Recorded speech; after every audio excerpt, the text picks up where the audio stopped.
어제부턴 대형마트와 백화점에서도 방역 패스가 적용됐죠.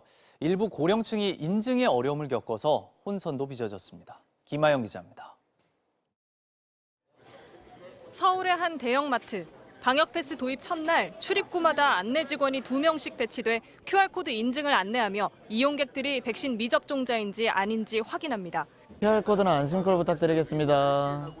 단말기 설치도 14대에서 19대로 늘리고 출입구도 2곳 중 1곳만 열어도 대부분의 이용객들이 순조롭게 통과했습니다. 저는 당연하다고 생각을 해요. 가장 사람들이 많이 붐비는 데잖아요. 쇼핑센터들이 처음부터 실행을 했다는 게 맞다고 보고 있어요. 서울 중구의 한 백화점. 입장은 전반적으로 수월했지만 일부 이용객은 인증 절차가 불편하다며 접종 증명서를 직접 보여주는 경우도 적지 않았습니다. 해보니까요, 이게 잘 안 돼가지고 상당히 불편하네요.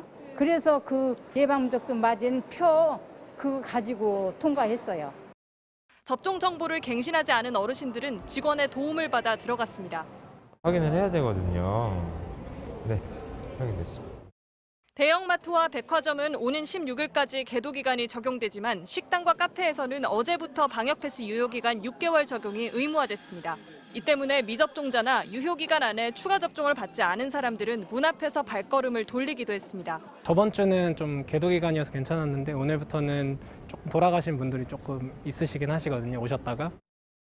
충북 청주의 한 대형마트에서는 방역 패스 반대 시위대가 매장 진입을 시도했습니다. 안된다. 백신 안 맞았습니다. 이들은 방역 패스가 백신을 강제로 접종시키려는 정책이라며 철회를 요구했습니다. MBC 뉴스 김아영입니다. 사회적 거리두기와 백신 3차 접종 확대 등의 영향으로 국내 코로나19 확산세가 누그러진 가운데 어젯밤 9시까지 전국 신규 확진자는 2,722명으로 집계됐습니다. 자정까지 집계된 감염자를 포함하면 오늘 발표된 신규 확진자 수는 어제와 비슷한 3,000명 안팎으로 예상됩니다. 민주당 이재명 후보는 여성 스타트업 대표들과 만나 일과 가정의 양립 방안을 논의했습니다. 여성가족부 폐지 입장을 밝힌 국민의힘 윤석열 후보에 대해서도 대안을 요구하며 각을 세웠습니다. 이학수 기자입니다. 여성 스타트업 대표들과 만난 민주당 이재명 후보는 일하는 여성들에게는 여전히 기울어진 운동장인 성차별 현실을 경청했습니다. 이 후보는 초등학생 오후 3시 동시 하교제와 오후 7시까지 방과 후 돌봄 연장 공약으로 양육 부담을 덜어주는 한편 남성들의 육아휴직 사용을 활성화하는 방안도 제시했습니다.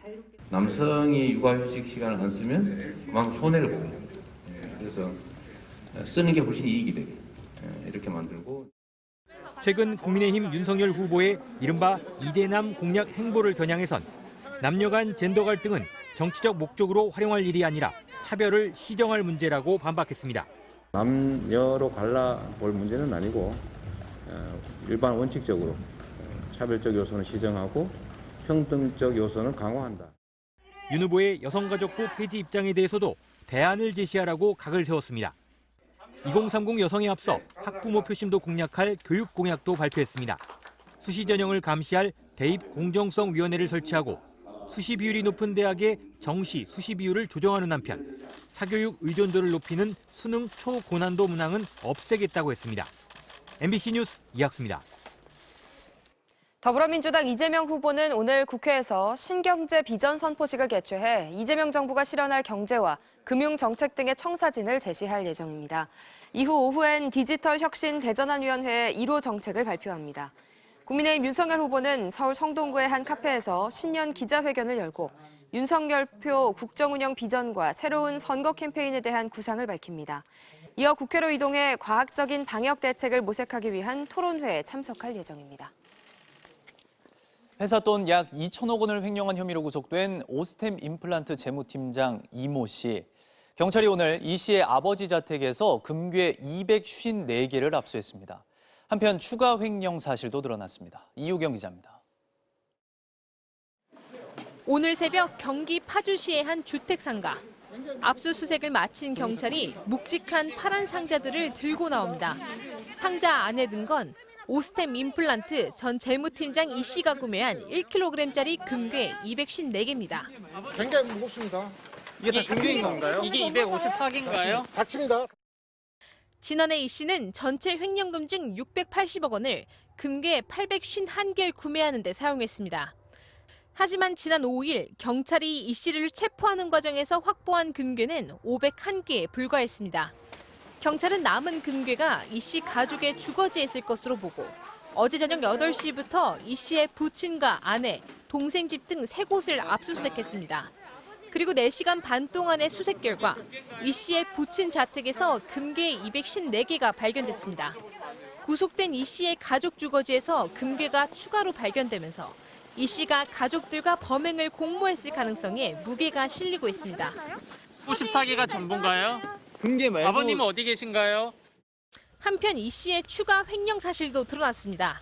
오스템 임플란트는 이 씨가 지난 2020년과 2021년에 총 335억 원을 빼돌렸다가 반환한 사실을 확인했다며 이 씨의 횡령 금액을 기존 1,880억 원에서 2,215억 원으로 정정 공시했습니다.